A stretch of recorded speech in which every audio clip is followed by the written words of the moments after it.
Here's how I added plus 20 kgs to my weighted dips just in a matter of 40 days. Out of my past 2 years of consistently working out and past 10 months of consistently training in the gym, I can confidently say the most progress I've ever seen in this time period is just within the past 1 or 2 months. It's actually crazy, and you can do it too. So, first of all, let's start with the golden rule of progressing on literally any exercise of your choice. The exercise on which you want to progress fast, you gotta prioritize it at the starting of your workout. So, basically, if you want to progress on weighted dips, it should be at the very start of your workout, and then the accessory exercises you can do after your dips. So, this is one thing I kept in my mind, and you should too. Now, the next point, and this is very important, you got to cut down the amount of volume you're doing into your training. Now, let's say you really want to progress fast on weighted dips and you're doing like 10 accessory exercises for your chest. Now, me personally, I have done this mistake doing your weighted dips, then incline press, then including a lot of accessory exercises as well, like dumbbell flies and a lot of stuff. Well, you don't want to do that.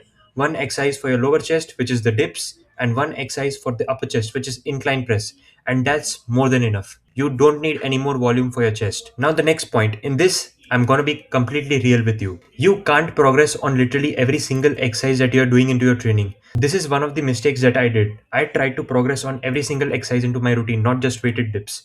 So basically, even after cutting down the volume of extra exercises, what I did was I tried to progress on my weighted dips and my incline press and well other accessory exercises as well, just like lateral raises, then well a few more exercises. But well, you don't want to do that mistake. If you want to progress fast on weighted dips specifically, you can't expect to literally progress on every single exercise fast. While your weighted dips progress is going to be fast, but for other exercises, well, you just got to take the slow route. Now let's be real. You just got to prioritize weighted dips if you want to improve on weighted dips. So yeah, if you see fast progress on weighted dips but you're seeing slow progress on other exercises, that's completely normal and don't need to worry about. So before even going into your training, just make up this mindset. Your progress on weighted dips is going to be fast, but on the other exercises, don't really care about fast progress. Well, even if you have a decent slow progress, that's good enough for you. Well, now, out of all the points I just shared you, the point which I'm gonna share you now is actually the craziest one, and this is implementing deloads. But now, how often did I implement deloads? I literally implemented deloads every single week. Now, you might see most influencers, they do like 1 month of proper training with heavy weights and stuff, and then they take deload like after 1 month or 1 or 2 weeks of complete training, right? Well, in my case, that didn't really work. Because, well, weighted calisthenics just absolutely destroys your nervous system. So, of course, training it more than once a week, well, it's quite hard. So, what I did is I started taking deloads every single week. So, basically, to give you an understanding, well, my basic structure is push, pull, leg. So, what I did was I divided my week in this way: push, pull, leg. Now, these three are going to be heavy sessions. Then, one rest day. Then, the next push, pull, leg, the rest 3 days of the week.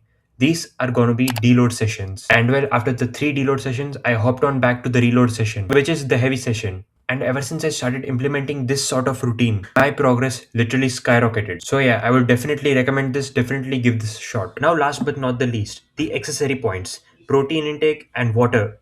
Until a few months ago, I thought my protein intake was intact.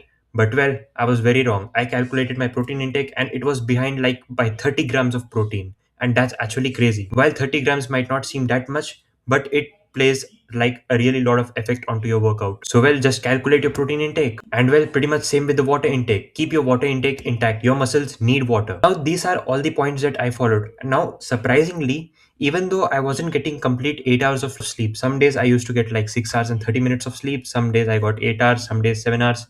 So well, I'm a college student and my sleep schedule just fluctuates. So well, that is how it is. Even with low sleep, well, not every day, but yeah, some days I did get low sleeps. Even with this low sleep schedule, I did manage to progress, and this is one of the factors that actually surprised me as well. So well, definitely give these a shot. These worked for me and I believe they will definitely work for you as well.